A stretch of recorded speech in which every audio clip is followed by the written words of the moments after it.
Ehi, dico a te, vuoi un apparecchio acustico a costo zero? Acustica Friulana, via Visinale 16, Muzzana del Turniano, Udine. Telefono 334 27 67 731. Test dell'udito direttamente a domicilio, semplice e veloce. Pagamenti su misura. Non aspettare di non sentire. Campagna di prevenzione dei problemi uditivi. Acustica Friulana. Test dell'udito direttamente a domicilio, semplice e veloce. Un'occasione da non perdere.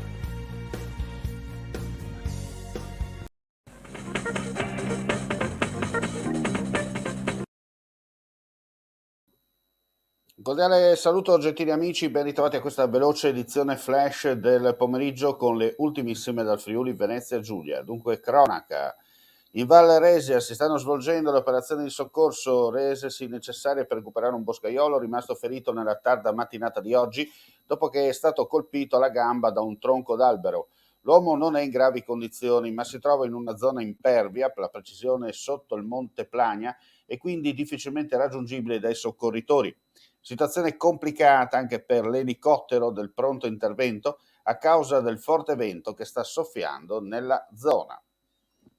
Parliamo adesso di ferrovia perché ci sono dei problemi, traffico ferroviario rallentato con ritardi fino a 30 minuti per i treni passeggeri e anche merci da Udine a Venezia Santa Lucia e viceversa, e da Sacile a Maniago per un guasto al passaggio a livello della stazione di Sacile. Sul posto stanno operando i tecnici di Rete Ferroviaria Italiana per sistemare al quanto prima il guasto e rimettere la circolazione ferroviaria nella massima normalità.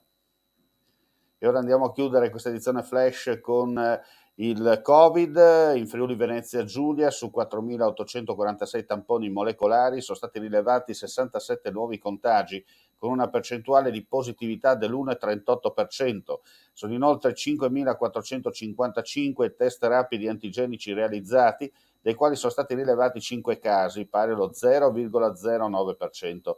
Nella giornata odierna non si registrano decessi, restano 8 le persone ricoverate in terapia intensiva, mentre i pazienti in altri reparti scendono a 34. Per quanto riguarda il sistema sanitario regionale, è stata rilevata la positività di un infermiere dell'azienda sanitaria Giuliano-Isontina. Infine si registrano 3 nuovi contagi tra gli ospiti delle residenze per anziani presenti in regione, nonché la positività di un operatore all'interno delle strutture stesse. E con questa notizia chiudiamo qui questa edizione flash del tardo pomeriggio. Ulteriori notizie sul nostro sito www.friulitv.net. Grazie come sempre per la visione e l'ascolto e non resta che augurare a tutti voi un buon proseguimento di giornata. Vuoi assaggiare una birra dove al suo interno scopri la specialità tipica friulana? Lumi Beer, il prodotto ricavato in 20 ettari di terreno coltivato orzodistico, biodiversità, performance ambientale. Lumi Beer nelle sue 5 versioni disponibili, 4 per consumo veloce e dissetante e la versione Magnum per intenditori. Lumi Beer si abbina a qualsiasi palato. Lumi Beer è un prodotto esclusivo Azienda Agricola Pancera, il buon seme, i buoni frutti.